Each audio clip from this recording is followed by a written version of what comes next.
Bellator on Saturday had a fantastic show, I thought. A great lineup as far as the main card was concerned. Their debut event in London, they were at the O2. We talked a little bit earlier on about the injury to Cyborg Santos, and of course that is somewhat of a dark cloud hanging over the event. But if you look at the actual performances, Lima's win, great fight. Mitrione's win, great fight. MVP's performance, great fight. I mean, there were a lot of great performances on Saturday. A lot of the talk going into the card centered around a 19-year-old from Northern Ireland, the Strabanimal, they call him. Now, I'm being told his name is actually pronounced James Gallagher, not Gallagher, as I said earlier, so I apologize to him for this. But this is a man who was taken under John Kavanagh of SGB Ireland's wing when he was just 15 years old, when he signed with Bellator a few months back. It was very big news.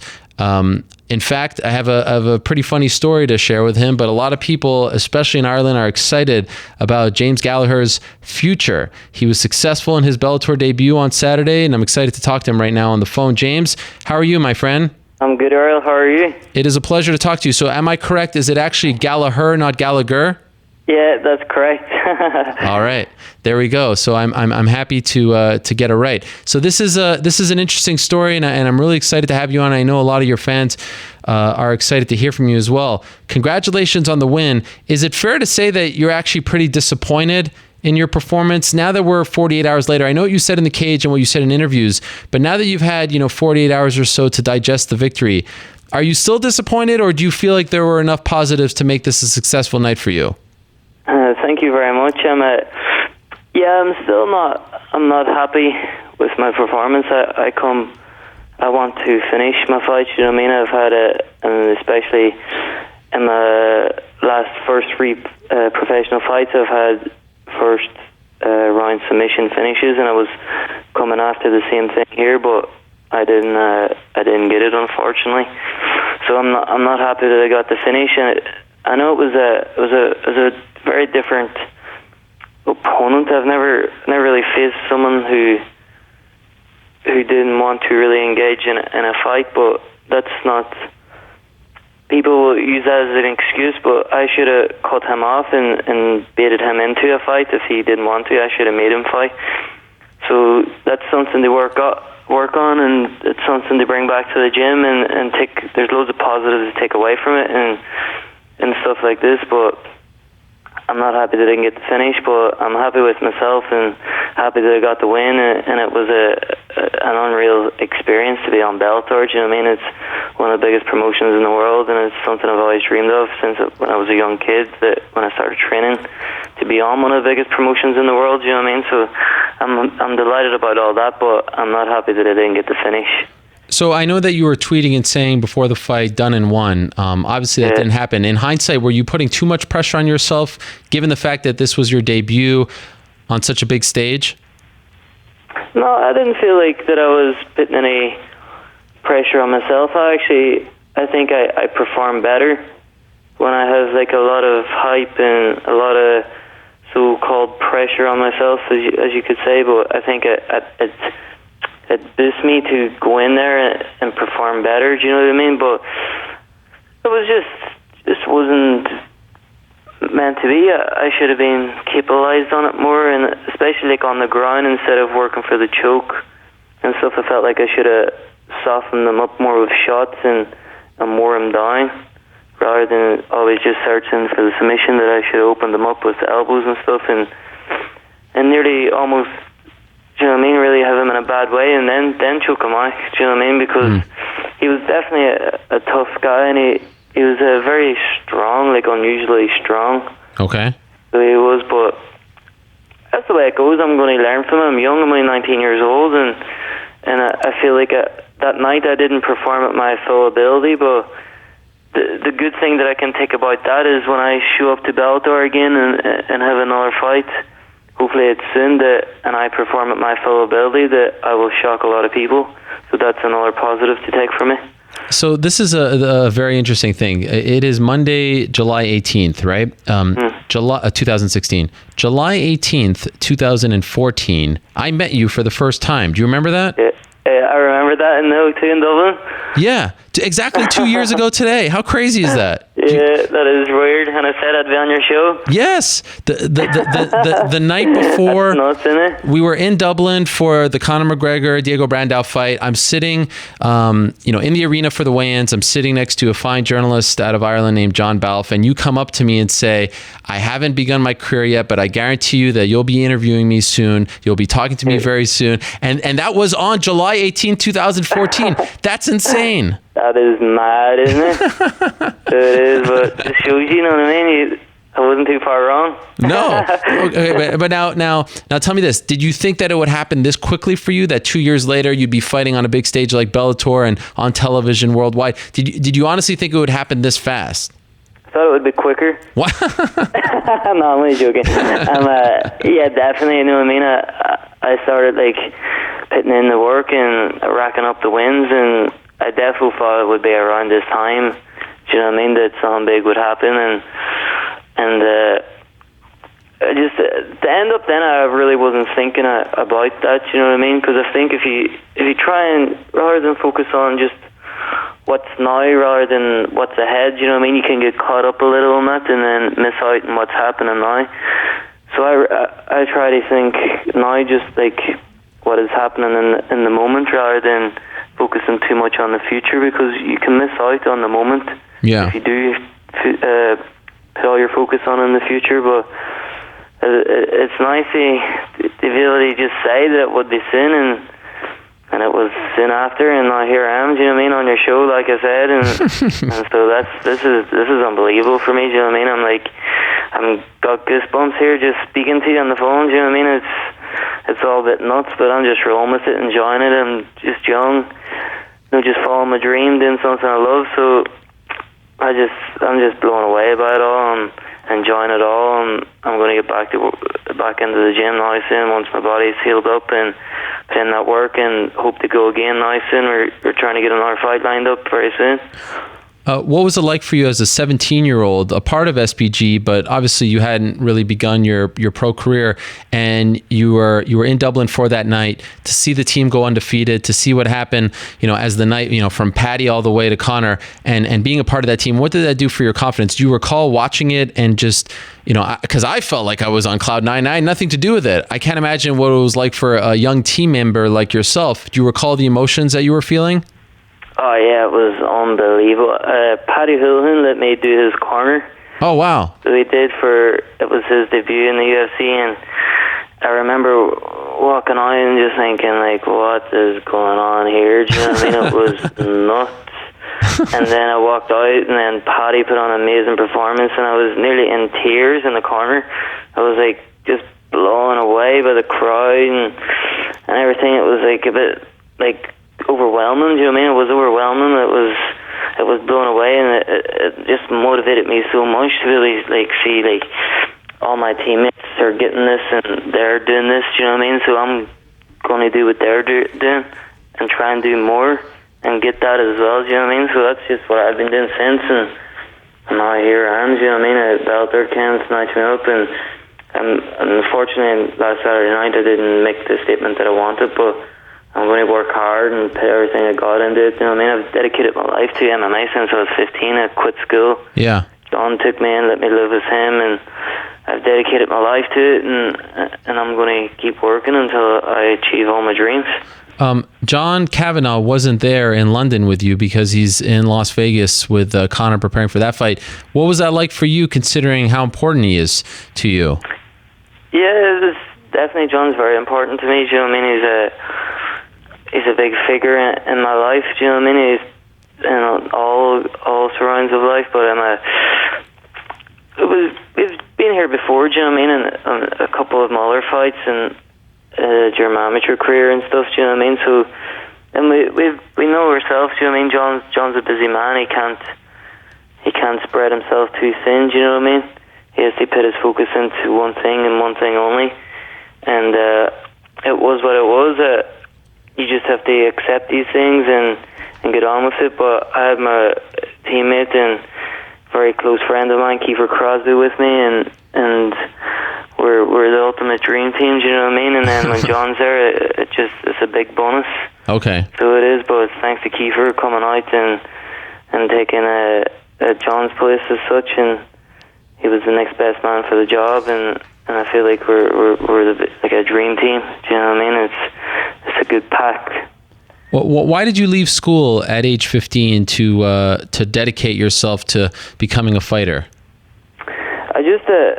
I hated school. I wasn't never interested in school, and I never got on with the teachers because I was always like just interested in training MMA and didn't want to do work, and I didn't do homework or anything, and I was always getting in trouble for that kind of thing. And I used to be like in class watching videos, like highlight videos of Gunnar Nelson on my phone, and the teachers would have been like trying to get my phone off me and stuff because you weren't allowed phones in school and stuff. So I was just having a hard time with like the teachers and stuff. And one day, like I went into school and it was a half day, and the teacher gave me a load of work, and I was just back from training. I was like training at like 6:30 that morning, and went into school at 9, and the teacher gave me a load of work, and I was tired, and I was just like, I'm not doing this. And the teacher like started giving out to me and like going mad at me, and I just stood up and I was like, I'm done, I've had enough, I can't handle this anymore, I just want to train. And I got up and walked out and walked home, and my parents were like, what are you doing back? Do you know what I mean? School's not over. And I was just explained that I can't do this anymore and stuff, and they understood, and they've got my back and everything, my parents do, and they took my back in MMA, and they worked to be able to give me money to go and train in Dublin because I live 4 hours away from Dublin, so I had to get the bus up and stuff, and John let me live with him, and so my parents basically worked to be able to pay for my training and stuff. So now I'm on a big mission to repay them. Wow, that is amazing. So they are fully supportive of your career. Were they in attendance on Saturday? Yeah, of course. My father was in my corner, along with Kiefer, and my parents have got my back. You know what I mean?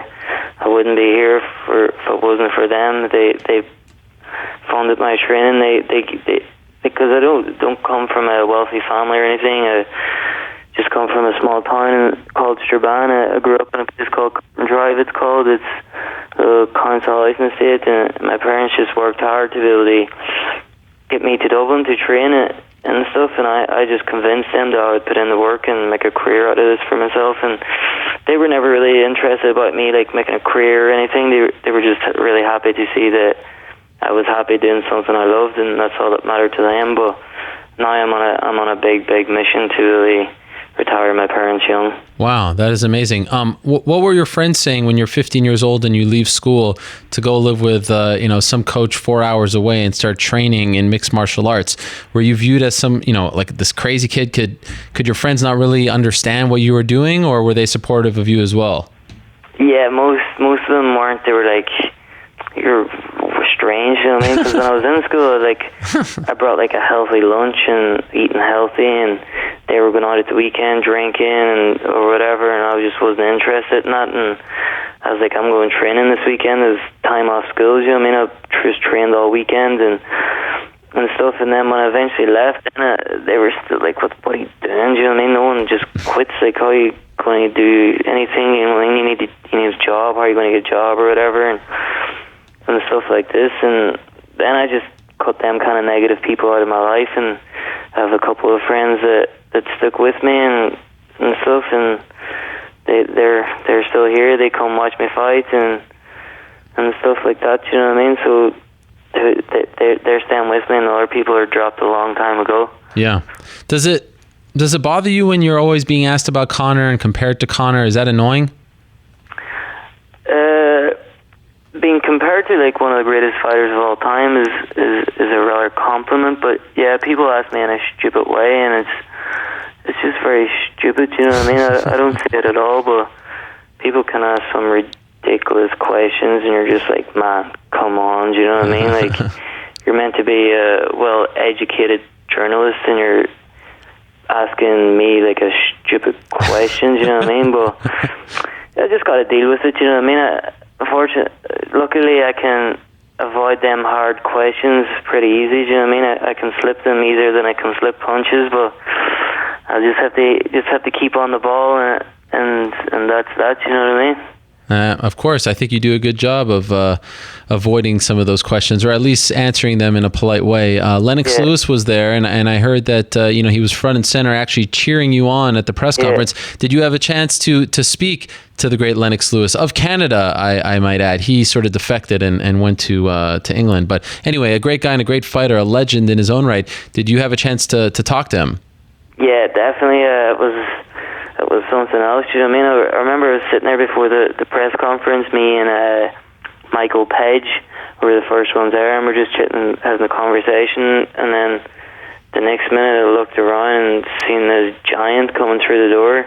And I was like, "That's Lennox Lewis." You know what I mean? I was like, "What the fuck's going on here?" You know what I mean? He's like a legend of the game and of boxing and stuff. And I was taken back by it, you know what I mean? I was like, wow, like this is surreal. And then he sat down, had a little bit of food, and we rolled out to the press conference. And then when I gave my introduction, he stood up, and I was the only fighter, I believe, that he stood up and gave a big cheer to. And wow, I got goosebumps, you know what I mean? It's like I'm just young, following my dreams, nothing more, nothing less, and I'm getting this kind of attention from one of the greatest of all time. You know what I mean?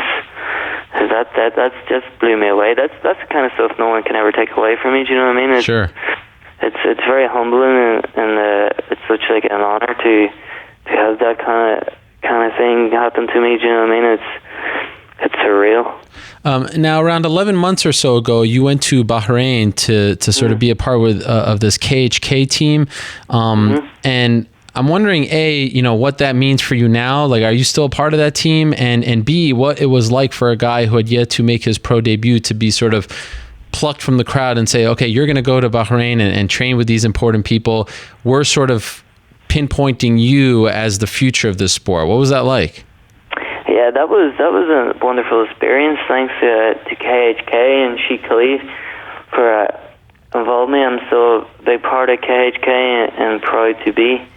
It's just a great thing, you know what I mean, that someone can help promote MMA, you know what I mean, in a country where MMA is not that big and is doing positive things for the sport. Do you know what I mean? So and to them to come to me and help be an ambassador to try and promote something in a country where something's not that big that's a pretty big thing. Do you know what I mean? Especially coming from the Sheikh, and that blew me away at the start. You know what I mean? I was only 18 years old, and I came back from Vegas after competing in the IMMAF World Championships, and John was like, "You're going to Bahrain. The Sheikh of Bahrain wants you to come over," and Sheikh Khalid, and I was just blown away and went over and had an amazing time there and met some amazing people, and I'm very happy to be a part of KHK. Okay, so you are still a part of them? Yeah, of course. Okay, yeah. And here's the big question. You predicted that you were going to go 3-0 on Saturday. I know about the 1, but what about 2 and 3? I predicted... Say that again? You predicted that you were going to go 3-0 on Saturday, correct? No. Well, they're going 4-0. Oh, you went 4-0? Yeah. Oh, wow. I didn't know. You didn't predict the 4-0, so you actually got one that you weren't expecting. What do you... No, but I'm... No, you took a picture with the ring girls and said that you're going to get 3 victories on Saturday, right? Yeah, I went 3-0 that night, of course.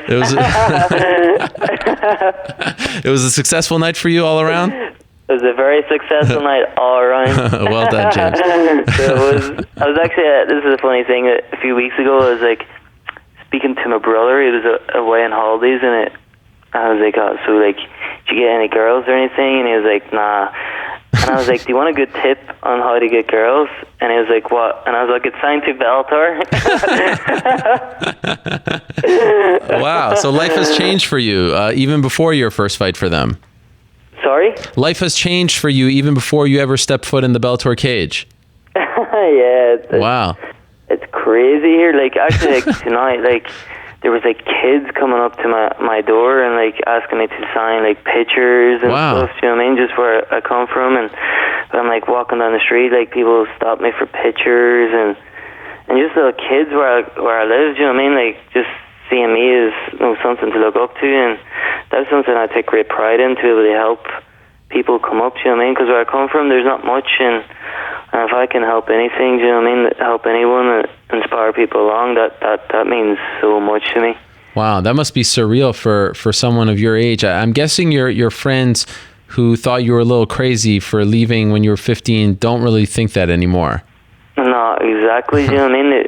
That's the thing. When people, especially where I come from, people, when someone has a vision, people get critiqued for it and salute it and be like, "What are you doing?" You know what I mean? Like, you're stupid doing that. Rather than when someone has a crazy vision, they don't be like, "You know what? Go for it.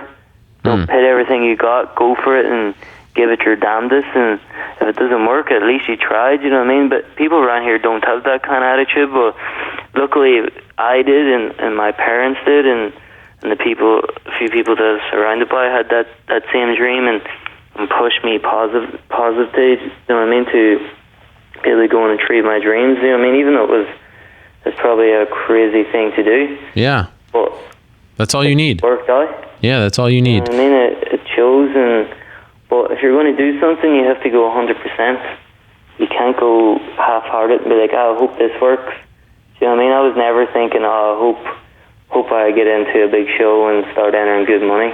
Do you know what I mean? I had the attitude that I am going to get into a big show, and I'm going to get all that, and I'm going to become one of the greatest fighters in the world. Do you know what I mean? And I have that vision now, and I'm going to put in the work, and I'm going to give it everything I've got to become one of the greatest fighters of all time. Well, I know already that you are a visionary because you predicted exactly 2 years ago today that we'd be talking. You didn't predict that it would be exactly 2 years to the date, but close enough. That is amazing. Yeah. That actually occurred to me this morning. People were saying John Balfe, the journalist that I was sitting next to that day, reminded me on Friday before your fight that you were the young fighter who came up to me. And then this morning I was thinking, wait a second, that Dublin show was July 19th. That means I met him July 18th. That's today. 2 years ago. Just blew my mind. Just really blew my mind. That is, isn't it? That's blowing my mind. I'm just chilling here trying to get a calm down from, do you know what I mean, just taking it all in, and now speaking on the phone to you and hearing that and stuff, do you know what I mean? So I'm literally thinking here, like, imagine what's going to be like in another 2 years. Yeah. Do you know what I mean? Just someone who, I just had, like, I had like 10 amateur fights then, but I had to take a rest because John wouldn't let me fight until I was 17 again. And I think I was just coming up to my first fight under John at that time, and do you know what I mean? So coming from amateur to now fighting on one of the biggest stages in the world in 2 years, and being only 19, and I'm hungrier than ever for it, do you know what I mean? So just imagine what it's going to be like in another 2 years. Can't imagine, but I wish you the best, my man. Last quick question for you. So do you have any idea when you'll be back against who? What can you tell us about the next one? I have no confirmation on anything, but I'm aiming for September, I hope to be on it in September. I hope that works out, but I haven't got any confirmation on anything, or no contracts, no opponents or anything yet, but we're only 2 days after my first fight, you know what I mean? So I'm going to let things settle in, and I'm on an adrenaline dump here, so it's pretty crazy, but my phone and stuff just blowing up, so I'm going to head away for 5 days now, somewhere sunny, and turn my phone off, chill for a bit, and then come back refreshed and ready to go again. Well, I wish you the best, James. Congratulations. Thank you so much, Cheryl. Yeah, my pleasure. To be on your show. Thank you. I appreciate that very much. Congrats on the win. Don't be so hard on yourself. Great performance. I'm looking forward to watching you grow in Bellator and seeing what's next for you. Really a pleasure to have you on the show, and good calling your shot 2 years ago. It's really cool to see it all come together for you. So congratulations again, and all the best to you. Thank you so much, Harold. Hope we'll be speaking again soon. Absolutely. I look forward to that. There he is, James Gallagher. Thank you very much. It's an honor. Same here. They're one of the newest members of the featherweight division in Bellator. Won his debut, like I said, the Strabanimal, they call him. A good young lad who is doing big things over there, and a very smart signing, in my opinion, by Bellator to get in on the ground floor. That has been part of their MO. And going back to what Campbell McLaren said, the idea of Bellator being the retirement home, and they have made some questionable decisions. There's no doubt about that. Ones that I have questioned, ones that I did not like. But slowly but surely, you're starting to get a better vision for what they want to do. And I thought the Bellator 158 main card was one of their better ones. I think the matchmaking is getting a little better. I think the Benson Henderson versus Patricio Pitbull fight in August is an interesting fight, and of course, playing off the potential feud between Pitbull and the current champion Michael Chandler is smart. And of course, Benson going down to 155 is the smart call as well. I think them being in talks with Rory is smart. So slowly but surely, I've always said that we need to give them a couple years. That doesn't mean calling them out when they make questionable calls. Because no one is exempt from that, and I'm happy to hear that they are helping Chris Cyborg, by any means necessary, because he certainly deserves it. I should say Evangelista Cyborg. That is just, it is hard, and I really do. Let me just finish my point on Bellator. You can see that, they're starting to get the younger guys, the Ed Ruths of the world, the wrestlers, Aaron Pico, and James Gallagher is a smart guy with a fan base from Europe. It's a good move by them.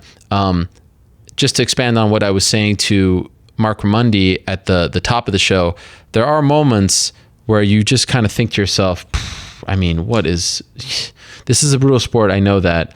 And it's sometimes a tough sport to defend. I was talking to, I was at my son's friend's house yesterday, and the mom's mother-in-law, I hope you are following, was there, and she asked me what I did for a living. And I said to her, I'm a mixed martial arts journalist and I work on a website. And she could not wrap her head around this idea that someone covers this sport full time, let alone online. Now, this is someone who's in their 70s. This whole thing is brand new. The sport is new. Working on the internet is new. But when you experience something like seeing Evangelista Cyborg's injuries, the Brock Lesnar story, the John Jones story, and all the other ups and downs that we've experienced in this sport alone this year, there are times when you think to yourself, like, what is going on? Just the injuries. And I truly believe that we've dodged some major tragedies from poor weight cutting, injuries, things of that nature. And I really, truly hope that, it stays at just that. Now, you can make the case that a fractured skull is tragic and horrific, and it is. I hope we don't see worse. I really don't. So sometimes you just feel uneasy about it, and I don't really know how to verbalize how I'm feeling, but my heart really goes out to Cyborg and his family, and I really hope that he can recover from this, and maybe that's the end. Great fighter, always brought it, but God, it actually hurts me talking about it. Like the feeling that I get right here, thinking about that injury is very painful. And again, I don't think that MVP deserves 1 ounce of criticism. He was doing what he had to do to win an MMA fight. He's always acted that way. If that was a new thing, if he punched him after the fact, after the knee landed, then you could criticize him, but he's always been that kind of guy. He's always celebrated that way. That's been his thing. Now, if you don't like that from the get-go, fine, but you can't criticize him for that one celebration because of the fact that Cyborg suffered this injury. That celebration was very smart because it got him all over the place. It was like one of the top trending things on Twitter all day Saturday and part of the day Sunday. That video has well over 1 million views from the Bellator account alone. And it's just because he was playing off the whole Pokemon thing.